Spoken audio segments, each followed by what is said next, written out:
5 yıldan sonra Kəlbəcərdə toydayam. Gözəl, gözəl Kəlbəcər. Dağlar boynunda. Gözəl Kəlbəcər.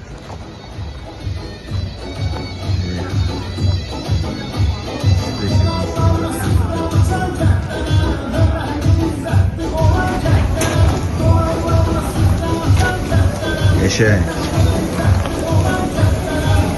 Usta salam usta. Birinci Kəlbəcərdə birinci toy, hə? Eşek. 35 yıl sonra. Xeyrin görsün.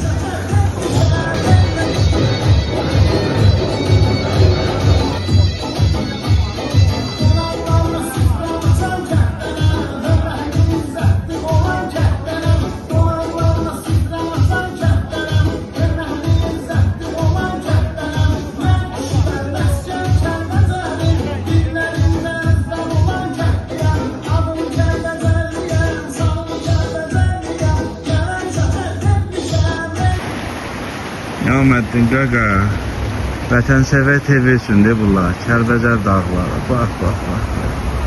Qaymaq Qaqa, qaymaq. Allah'ın olsun.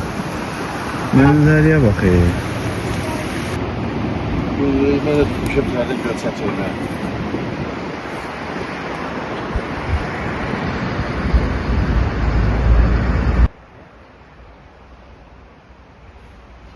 Cənnət cənnət.